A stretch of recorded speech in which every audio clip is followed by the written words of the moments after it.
काय चाकरमान्यानू बॅगा बिगा भरल्या की नाही? झाली काय गणपतीची तयारी? चला तर जाऊ आपला मुंबई गोवा हायवे बघायला. कुठपर्यंत काय काय झाला आहे तो, किती खड्डा आहे, किती काय आहे, किती वेळ लागणार आहे यावेळेस. आता आपल्या ह्या व्हिडिओत मी तुम्हाला दाखवणार आहे कुठं कुठं खड्डं पडले आहेत ते. चला तर मग भेटू मुंबई गोवा हायवेवरतीच.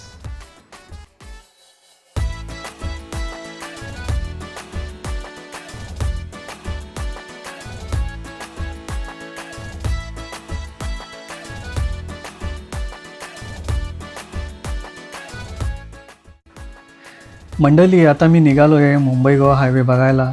बरेच दिवस झाले होते इकडं काही फेरी झाली नव्हती, म्हणून म्हटलं यावेळेस जरा जाऊ मुंबई गोवा हायवेची काय स्थिती आहे. सकाळचाच आपला मी निघालो घरातून आणि आता मी आहे इथे पलसप्या फाट्याच्या पुढं आहे हा. आणि पावसाला म्हटलं ना की सगळं एकदम मस्त वाटतं. नेचर अगदी असा खुलून दिसतो. काय काय ढग जमा झाले आहेत रोडवरती आणि याच्यातून गाडी चालवलं म्हणजे एक वेगळीच मजा आहे. तर आता जाऊ हळूहळू पुढं काय काय आहे, काय काय नाही, कुठं खड्डे आहेत, काय आहे याची तुम्हाला मी आता दाखवीन स्थिती काय आहे, कुठं काय आहे. किती वर्ष झाला हा प्रकल्प रंगाळला आहे. आता म्हणतात की माणगाव बायपासची एक लेन चालू करणार जाण्यासाठी येण्यासाठी. पण मी जे बघितल्यानंतर असं वाटतं की काय शक्यता कमी आहे एक लेन चालू होण्याची. आणि झाली तरी जे आहेत आपल्याला 9-9, 10-10 तास लागणार चिपळूणला पोचायला, तिथे काय कमी होणार नाही आहे. आणि यावेळेस गणपती नेमकं सोमवारी आलं आहे, त्यामुळे लोक आपली शनिवारपासून तयारी करणार निघायची. त्यामुळे जाताना तुम्ही आपली तयारीत जावा की यंदा पण आपल्याला वेळ जाणारच आहे. त्यामुळे खारी बिस्किटं बाटल्या बिटल्या घेऊन जावा बरोबर. आता हा बघा इथं हा ब्रिज एका साईडला चालू आहे, म्हणजे मुंबईकडे येण्यासाठी चालू आहे. आपल्या गावाला जायला ढोपरभर खड्डं पडले तिथं गाडी कुठच्या खड्ड्यात टाकायची आणि कुठच्या खड्ड्यात टाकायची ना, हा मोठा प्रश्न येतो. आणि खड्डं पण एवढं आहेत की गाडीचा बंपर नुसता खार खार घासतो सगळीकडं. आता बघा तुम्ही काय अवस्था आहे ह्या रोडची, म्हणजे काय म्हणायचं. गेले कित्येक वर्षे ह्या रोडचं काम चालू झालं आहे आणि गणपतीच्या पूर्वीची जी रडगाणं चालू आहे ते चालूच आहे. शिमगा कसा तरी निभावला आम्ही, पण आता गणपतीत लय हालत खराब होणार आहे. आता इथं या गाड्या एवढ्या स्लो चालल्या आहेत की जेव्हा मोठ्या गाड्या असतील किंवा आपली जी ट्रॅफिक वाढणार आहे शनिवारी, इथं 4-4 लाईनी लागणार आहेत आणि भला मोठा जाम लागणार आहे. बघा आता तुम्ही कसा काय करता होतो. आता याच्या पुढं पण हीच परिस्थिती आहे. आता याचे मी तुम्हाला ड्रोन व्ह्यू दाखवतो ह्या CM रस्त्याचे. आता इथं जोपर्यंत खड्डे नाही तोपर्यंत गाड्या व्यवस्थित चालल्या आहेत, पण जिथं खड्ड्याचा भाग आहे तिथं गाड्यांचा स्पीड कमी होतं आणि इथं परत जाम लागण्याची चान्सेस आहेत.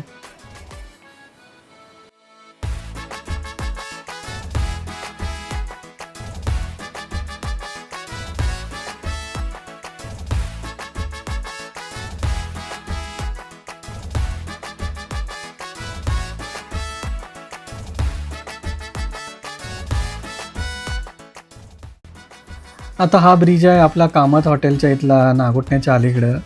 मे महिन्यापर्यंत हा ब्रिज चालू होता, पण आता हा ब्रिज बंद केलेला नाही. आणि इथं पण तीच परिस्थिती आहे. इथं ते एवढं खड्डं पडलेत की गाडी कुठून टाकायची आणि कुठून नाही हाच प्रश्न पडतो. मधला पॅच जरा आय थिंक 500 मीटरचा एक पॅच जरा चांगला केला नाही, डांबरी पॅच आहे.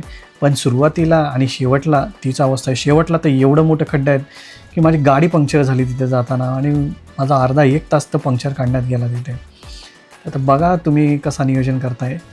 हा मे महिन्यापर्यंत हा ब्रिज चालू होता, पण आता काय कारण आहे काय माहीत नाही, हा बंद केला नाही. कदाचित गणपतीत चालू केलं तर बरं होईल, म्हणजे निदान हा इथला जो खड्ड्याचा जो प्रवास आहे तो तरी कमी होईल. आणि इथे पण तीच परिस्थिती होणार आहे.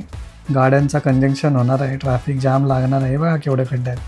ते गाडी कुठून टाकायची आणि कुठून नाही टाकायची हा मोठा प्रश्न पडतो. आणि याच्यात जर मोठ्या गाड्या लक्झऱ्या असतील तर काय विचारून सोय नाही, म्हणजे अवस्था खूप खराब होणार आहे यावेळेस पण गणपतीत. त्यामुळे तुम्ही प्लॅन करून निघा. आता याच्या पुढं माझी गाडी पंक्चर झाली. साधारणतः माझ्या गाडीत इन्फ्लेटर होता म्हणून मी त्याच्याने हवा भरली आणि पुढे नागोठण्याच्या पुढे एक पंक्चरवाला आहे तिथपर्यंत कशी तरी गाडी नेली.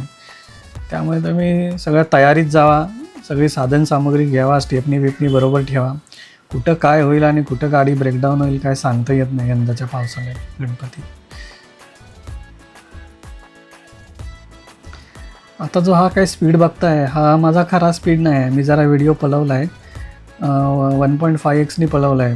पण तुम्ही जेव्हा जाल तेव्हा तुम्हाला समजेल की स्पीड किती कमी होतो आहे. गाडी 7 आणि 8 आणि 10च्या पुढं गाडी तुम्ही नेऊच शकत नाही. फर्स्ट आणि सेकंड गिअरवरतीच तुम्हाला गाडी चालवावी लागणार आहे. तर अशा अवस्था आहेत.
आता हा बघताय आपला कोलाडचा ब्रिज.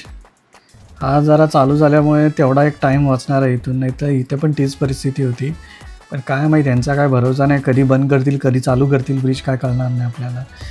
जर चालू असेल गणपतीत तर चांगला आहे, निदान इथला तरी वेळ वाचेल, आपण पटापट पुढे जाऊ शकतो. आणि ब्रिज पण मोठा आहे, तीन लेनचा ब्रिज आहे, त्यामुळे बऱ्यापैकी इथून आपण क्रॉस करू शकतो. नाही तर हा पण बंद झाला तर परत आहे खालूनच कोलाड गावातून परत तिथं डायव्हर्जन आहे, रोयाला जाणारा फाटा फुटतो, तिथे ट्रॅफिक जाम होते. आणि आता हा ब्रिजची पण काम चालू आहे, अजून काय असं म्हणता येणार नाही. तर इथं बघा तुम्ही, लोक अजून पण काम करत आहेत.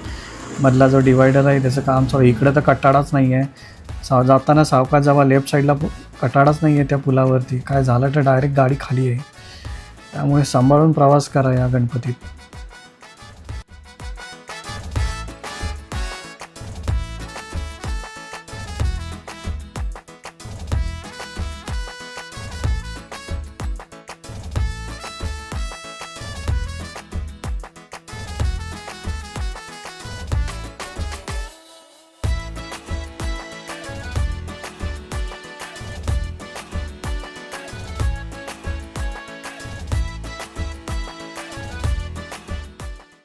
मंडळी, आता ही 2 व्हिडिओ आहेत आपल्या इंदापूरची. बघा, कोण म्हणते की एक लेन चालू होणार, अजून वरचे पुलाचे खांबे आहेत तसंच आहेत, त्याच्यावर काय गर्डल नाही काय नाही. हे मी हा व्हिडिओ केला आहे जुलैच्या शेवटच्या आठवड्यात. आता ऑगस्ट चालू आहे, जरा उशीर झाला व्हिडिओ यायला. पण काय मला वाटत नाही परत काय एवढ्या कमी दिवसात काय हे करतील. हा पूल आहे तसाच आहे, कशी एक लेन चालू करणार आणि कुठून गाड्या सोडणार आहेत ते आता त्या राजकारणी लोकांनाच माहिती. बघा या केवढा मोठा खड्डा आहे, ब्रिजचा जिथं जॉईंट होते तिथं खड्ड्याचा खच पडला आहे. आणि पुढचा जरा इंदापूर रेल्वे स्टेशनचा पुढचा जरा रस्ता चांगला आहे, पण ब्रिजला जो जॉईंट आहे इकडचा आणि परत गोव्याकडचा जो ब्रिज आहे तिथे पण हीच परिस्थिती आहे. जसं दिसतंय तसंच आहे, तिथं काय फरक नाही. आणि मस्तपैकी जाताना हा शूट घेताना मला एक ट्रेन दिसली, तिचा हा व्हिडिओ बघा. आता मस्त ट्रेन जाते आणि समोर सगळीकडे हिरवळ आहे. बघा कसं वाटतं तुम्हाला.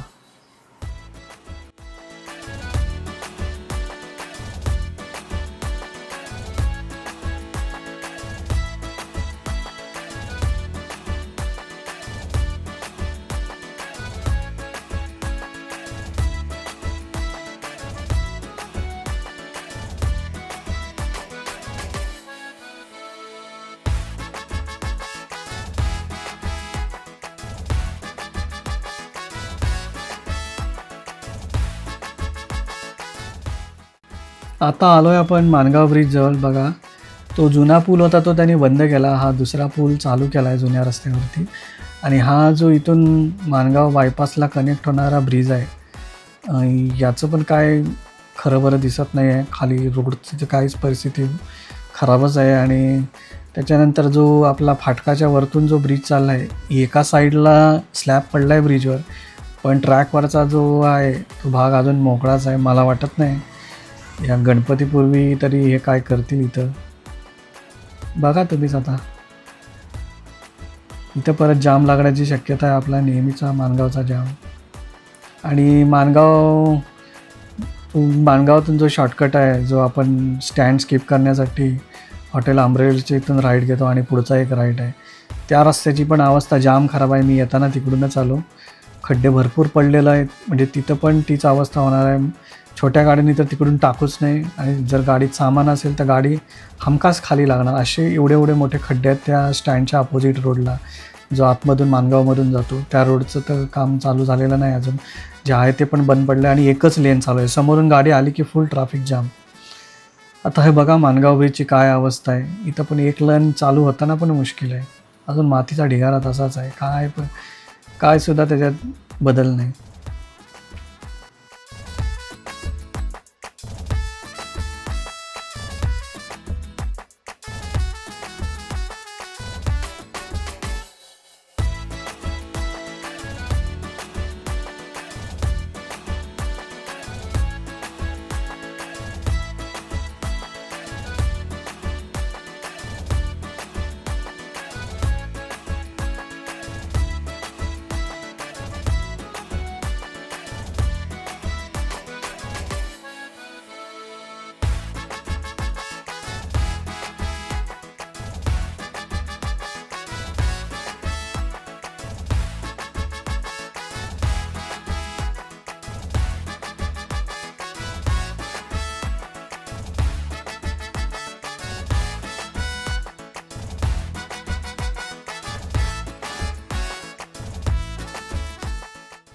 आता हा जो ड्रोन फुटेज आहे हा आपला गोव्याकडून जो मुंबईकडे जातो तिथला ड्रोन फुटेज आहे. इथे स्टार्टिंगचं काम बऱ्यापैकी झालेलं आहे. अगदी आपला जो याचा पूल आहे, म्हणजे जो आपण रायगडला जातो तिथपर्यंतचा एक लेनचं काम झालेलं आहे. दुसरी लेनचं काम बाकी आहे. इथून तिथपर्यंत जाऊ शकतो एक लेननी. फक्त जिथून जो आपला माणगावचा जे स्टार्ट पॉईंट आहे तिथे त्या ब्रिजचं काम बाकी आहे. तो झाला तर समजायचा की आपण निदान एक लेन तरी या गणपतीत चालू होईल. मला वाटत नाही या गणपतीत ती तरी चालू होईल.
तर मंडळी, आजचा व्हिडिओ तुम्हाला कसा वाटला हे नक्की कमेंट्समध्ये सांगा. आणि हो, तुम्ही जर माझ्या चॅनलला नवीन असाल तर चॅनलला सबस्क्राईब, लाईक आणि शेअर करायला विसरू नका. असेच मी तुम्हाला अपडेट देत राहीन. बघूया, मी पण शुक्रवारी निघणार आहे गणपतीच्या आधी. समजा काय मला मिळालं तर मी शनिवारला तुम्हाला अपडेट देईनच. इथं नाही तर शॉर्ट्सवरती तरी अपडेट देईन, जर व्हिडिओ एडिट करायला जमला नाही तर. तर तुम्हा सर्वांना गणपतीसाठी खूप खूप शुभेच्छा. तुमचा प्रवास मंगलमय, आनंदी आणि सुखदायक हो, हीच बाप्पाचरणी प्रार्थना. भेटूया आपण गावी. तोपर्यंत धन्यवाद.